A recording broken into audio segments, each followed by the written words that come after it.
welcome to episode 204 of the CRICKETher Weekly. There was no need for us to get out of bed early today, Sunday, because the test match between Australia and South Africa finished a day earlier than we were perhaps hoping it would. The winning margin in the end was an innings and 284 runs, so congratulations to Australia. That's actually the second highest winning margin ever in a women's tested, and the first and the top one was New Zealand's first ever test against England way back in 1935. So we're talking quite a big, spectacular victory, and we did have some questions come in about that we should probably explore. The first one relating to Annabel Sutherland, who had basically the match of her career so far. She's still very young. She scored a double 100 and took 5 wickets across South Africa's 2 innings. An incredible performance by her, Sid. Yeah, player of the match performance, and you got to hand it to her. I mean, I was one of the Annabel Sutherland skeptics. I'm not going to lie, but this test format, she's played 5 tests now, and this is her second 100, and obviously she managed to knock 2 hundreds together there as well. And you've got some stats about how common that is as an achievement. There's a fair few people that have scored 200s in their test careers. But the thing with Annabel Sutherland is that she's only 22 and she's already scored 2. 2 current players have scored 200s in their test. You know who they are, Raf? Give people a chance to think about it. So I got 1 because we actually did this exercise last night. No, you were supposed to pretend that you knew both of them, Raf. Oh, okay. Oh, okay. Don't worry, I'll rewind. Well, I got Heather. So nobody will know. I got Heather Knight pretty much straight away. So Heather Knight, and I think I did say Elise Perry as well, but I wasn't 100% sure because I know that she's got a 99 as well. Yeah, of course they are the 2, but okay. So quite a few people have got 2, but the number of people that have got 3, and obviously Sutherland's still quite a long time ahead of her, and if Australia continues to play a couple of tests a year, the highest is 5. Jan Britton in 27 tests, she got 5. There's a few people on 4. Ina Bakewell's got 4. Claire Taylor-Tails, Debbie Hockley, Charlotte Edwards, Bessie Wilson.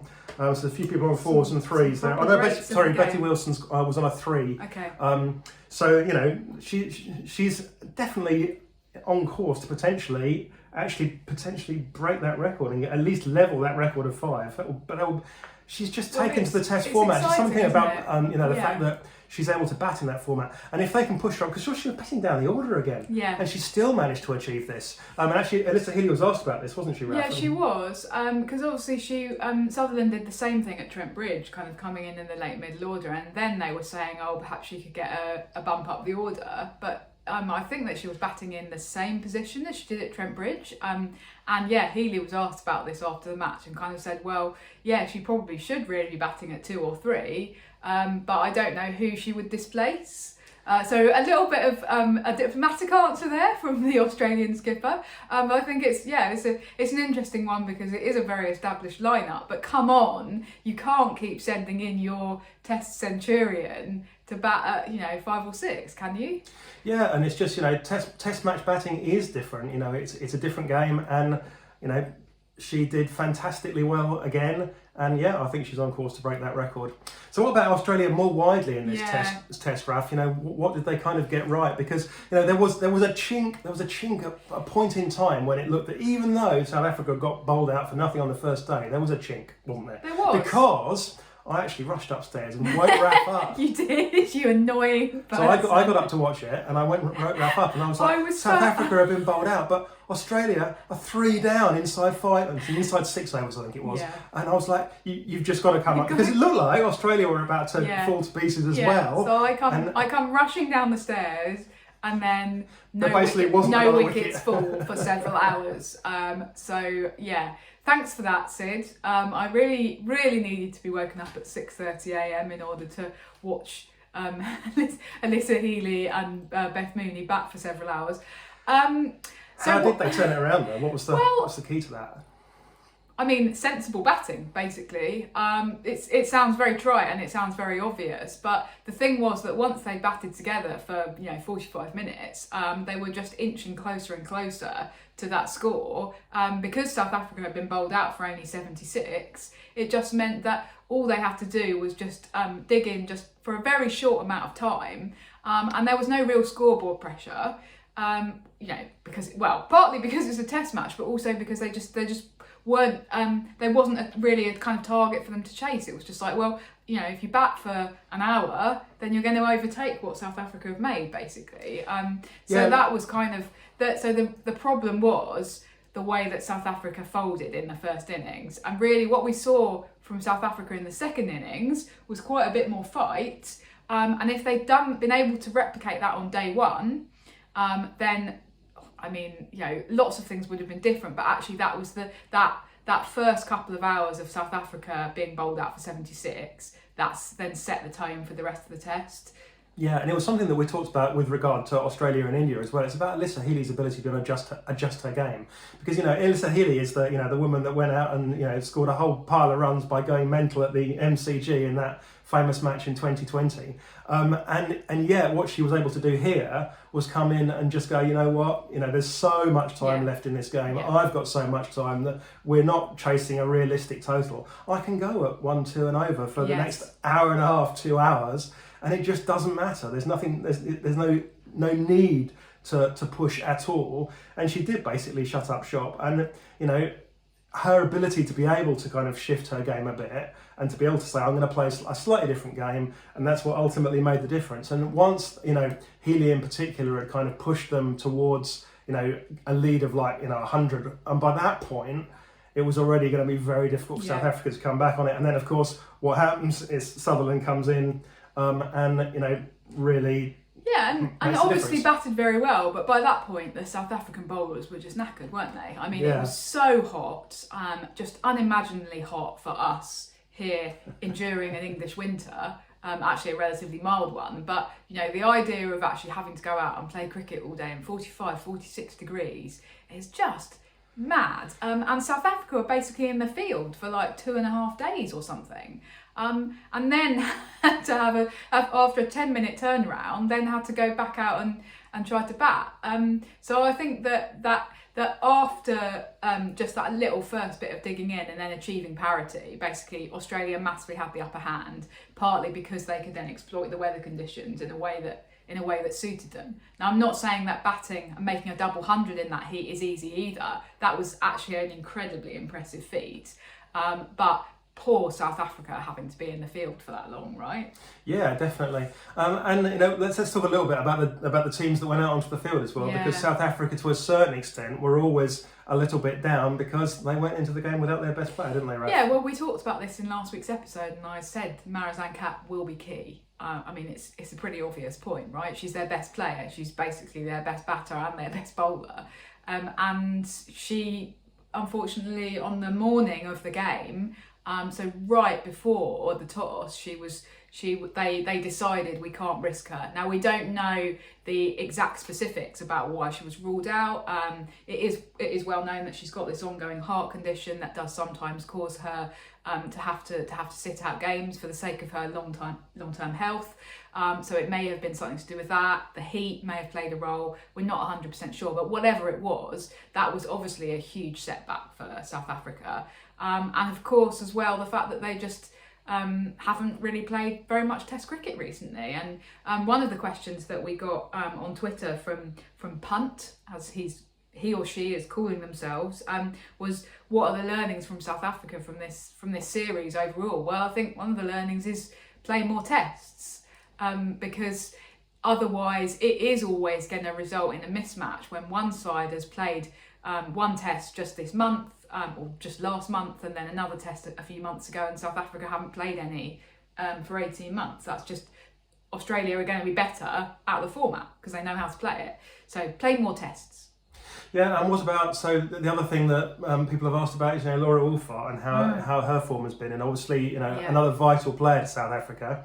And her form in this series has not been great, has it, Raf? It's not been the best. No, she did have one good score in the T20 leg, I think. Yeah, she basically won them that second T20. She got 58, I think, in that game. But other than that, it's been a string of sort of single-figure scores, and it's not been looking good. And people have been, kind of asking about her captaincy. I think we had a question about her captaincy, didn't we? Basically saying, is her dip in form potentially related to her having to take on the captaincy? And I know you've got some. Yeah, I think it is really interesting what's happened, and I think that we've talked a lot about captaincy and about things like succession plans. And what's really interesting is that South Africa actually did have a succession plan, and that succession plan tells us quite a lot about what's going on here. So, when Mignon du Preez retired from the captaincy, she said she wasn't going to carry on with the captaincy. They appointed Dane van Niekerk. Yeah. Definitely the right thing to do. A leader and a good captain and a good cricket brain and all those positive things. And at that point, they clearly decided that Sune Luus was going to be the next South Africa captain. So Lee stood in for Dane van Niekerk on several occasions when van Niekerk was injured, and ultimately she was appointed full time when Dane van Niekerk was not going to be the captain anymore. That's a very tactful way of putting it. Yes. So that was their succession plan. But the problem is that succession plan didn't really work out, and their kind of plan C was obviously Wolvaardt. We know their plan C was Wolvaardt because Wolvaardt actually did stand in a couple of times in 2021 when Lees and van Niekerk were both unavailable. She said she captained a couple of games in India in 2021. So she was obviously their backup plan, but the fundamental point was that she was a backup plan. The South African management knew in 2019-2020, when they appointed Leeds the kind of long-term successor, that they didn't want Wolvaardt being the captain. We know they knew this because they didn't make her the vice captain. It's interesting because it's partly a kind of a comment on perhaps her personality or her kind of style of play in the sense of that she is quite a quiet, softly spoken person. You've interviewed her a couple of times. Yeah, I've done a couple of long interviews with her, and she's very kind of thoughtful, and she's obviously a very smart person, and she's a very deep thinker. But she's quite a kind of self-absorbed in the best kind of way. But she's preoccupied with her own game. She thinks very deeply about her own game, but that does sometimes make it difficult to think about other people's games as well. And so, it probably isn't a surprise that the captaincy probably is affecting her because she wasn't expected by anybody to be the captain. If they'd expected her to be the captain, they'd have made her the successor when Dane van Niekerk was captain. And it all happened a bit oddly as well, didn't it? At a time when there was clearly a little bit of unease amongst the players. About potential personnel or whatever. We don't really have any insight into that, but we do know that Sune Lee's kind of sort of stepped down quite suddenly, and then it was all a bit tense. And Wolvaardt had to kind of come in and pick up the pieces from that, and that's really hard for anybody. It's especially hard for somebody who is quite, as we say, kind of quite a quiet individual and not necessarily a big personality in that dressing room. So I think for all of those reasons, it's possible that the captaincy is really affecting her form. The trouble is, where has South Africa got to go? Yeah, this is it. There really is nobody else. She's the one person in that team that you go, well, she is definitely going to be playing, every game where she's available for the next 10 years. There's nobody else in that team that's in that situation. Everyone else in that team is either, much older, or are not certainties to remain part of that team. So it's a tough one for South Africa, and I think but she does have the opportunity to grow into this. I mean, she's still quite young, so she's got time, and if if she can stick it out, then maybe long term it does turn out to be a good decision. I mean, we talked last week about Dane van Niekerk giving that interview and saying that she was going to try and make a comeback into the South Africa team. Is this her chance to come back as the captain, if I was the new South Africa specialist captain? If I was the new South Africa coach, and we do believe that this time there will be a new South Africa coach the next time they go into a series. I would be phoning up Dane and going, please. Well, it's possible honestly, it's possible that that's already happened. Actually, Yeah, definitely. That's been the conversation, and that's why she's got given this interview to say, okay, yeah, I've been, I'll work a bit on my fitness, but I've got the cricket brain that you need. I've got the cricket smarts, and I don't know that. I mean, I'm not sure. I've not spoken to Laura Wolvaardt, but perhaps she would actually not mind that too much, to then just be able to go back to focusing on her own game. Another question that we had come in, Sid, after our conversations about Australia having a couple of losses in last week's episode, was actually about the forthcoming World Cup in Bangladesh. Will Australia be defeated in that World Cup? And it's going to be a really interesting time over the next few months as we kind of build towards that World Cup, and actually to see what happens in the World Cup. Yeah, it is going to be an interesting one, definitely. I mean, when was the last time, I was trying to think about when was the last time Australia went into a World Cup or a world event. So, of course, they weren't technically T20 World Cups until more recently. When was the last time Australia went into one not favourites? I think you're going back to probably 2009, the World 2020 in 2009. They might said that England were favourites because England were the current 50 over world champions at that point. Every other one, Australia have gone in as favourites, and in every other one that we've happened, Australia have proved themselves either to be the best team, and when they've lost, it's only been because someone has produced the performance of a lifetime. So 2016, the World T20 in India, Hayley Matthews in the final produced, one of the performances of a lifetime. And then 2017, the Harman Monster at Derby, again, the performance of a lifetime. It took the performance of a lifetime to beat Australia for most of the last 10 years. Yeah. I think that's where the change is going to come, as we've talked about. And so I think Australia will still go in as favourites. But now it feels like it doesn't take the performance of a lifetime to beat them. And, you'd be much less surprised if someone just beats them with a reasonably ordinary, competent performance. Okay, that's interesting. I mean, I think my views on this can be summed up very quickly in terms of Australia's competition for that title. You've obviously got South Africa, who were finalists last time. Well, they've been through quite a lot, even since being in that final last time around. Credit to them for getting to that final and actually being competitive in it. But it just feels like sometimes with South Africa, the foundations are still built on sand slightly. England, obviously, the other potential competitor, and India. But again, both of those teams have not been very consistent over the last year in T20 cricket. England especially are just up and down and all over the shop. And so I don't have great confidence in any of Australia's competitors either. I feel like the best chance for both India and England are in exactly the same boat in the T20 World Cup. Both of them, their best chance is that the other one beats Australia in the semi-final. Yeah. That's an interesting. I wouldn't put money on either of them beating Australia in a final, but if one of them beats Australia in a semi-final, it makes the other one's route much easier. Yeah. So I think what we're saying is it's not quite as sure a thing as it has been for the last 10 years, but it's still probably the most likely outcome that Australia win that World Cup. Let's revisit that in the months to come, Sid. Now, finally this week, Sid, there's been a bit of news or an interesting piece in the Cricketer this month that sort of was not really about women's cricket, but relates to women's cricket because of Project Darwin and the fact that the first class counties are currently deciding whether to submit tenders to host these tier 1 women's teams in the new domestic structure. Sam Moorehead's piece is really good. It's about the kind of current state of the current financial state of county cricket in England. Anyone that watches this will know I love talking about the business of cricket. This what Sam Moorehead called this is a county MOT. MOT in this country is a test your car has to go through every year to make sure your car is fit to go on the road.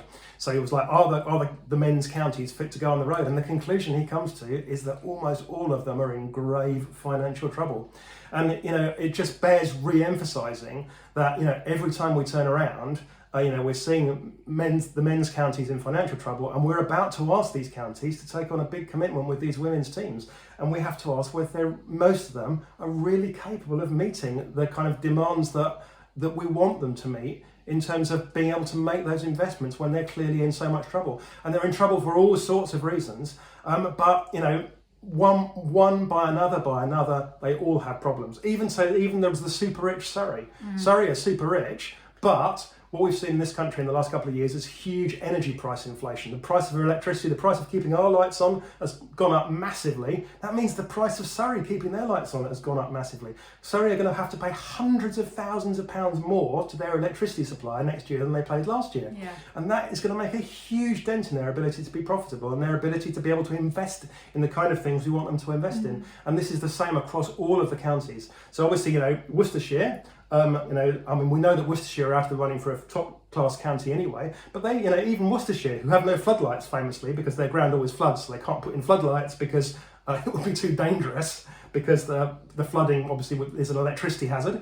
But even without floodlights, their electricity bills are going to go up massively as well. So it's a very, very tough environment. And Sam Moore's piece makes it clear how tough it's going to be for the counties to be trying to support new women's teams when they're going through this intense crisis. Yeah, I mean, my view on that is that we need to turn it around and view it differently. They should always have been supporting women's cricket equally to men's cricket, and what they need to do is figure out what that now looks like. And actually, it probably means taking money away from the men in order to support women, because 50% of the people who live in your county are women. So you should have been doing this all along, right? Now, okay, that might mean that you can't support a professional men's team in the men, and it might mean that we don't have an 18-team men's county championship. Well, okay, because we can't afford that. But that doesn't. What is kind of being implied at the moment is that men's cricket can't afford to support women's cricket, right? These are men's counties, they belong to men, they support men's cricket, and they can't afford women's cricket. But that's not how we should be looking at them. We should be looking at them as counties who have to figure out a way to balance the books by equally supporting men and women. So you just need to turn the thinking on its head a little bit, I think. Okay. Now that's quite difficult because of all the people who currently work at those counties are very much all about men's county cricket and red ball cricket in particular. And the idea of going, well, unfortunately we might have to withdraw our team from a red ball competition is just like heresy. But we need to not view it as heresy, because maybe in this country we can't afford to support 18 professional men's teams anymore. And so we're saying we think we can afford to support 8 women's professional teams, so maybe we can only afford to support 8 men's professional teams. Yeah, it's a hard question to ask in this environment, but okay, we ask the hard questions, I guess. Well, let's wrap things up there. We'd welcome any thoughts on our heretical suggestions. Please write to CRICKETher Heresy. Sid, the Women's Premier League, this year's Women's Premier League is starting on Friday. We're actually going to be recording our next episode on Thursday because you're going off on holiday skiing. So in our next episode, we will be talking all things WPL. If you have particular questions or you have particular issues you'd like us to talk about, then do let us know ahead of Thursday, and we will try and incorporate that into the next episode. The other thing that we want to say is that we are now in, as well as still being on Twitter/X, we are now in the other place, as you've been calling it. The good place. The good place, sorry. Blue Sky. We are on Blue Sky. So search for CRICKETher if you are on Blue Sky. It is now open to everybody. You no longer have to have one of these exclusive invitations. Search for us on Blue Sky, find us there and follow us, because we will be posting content there as well. Otherwise, see you in a few days. Bye.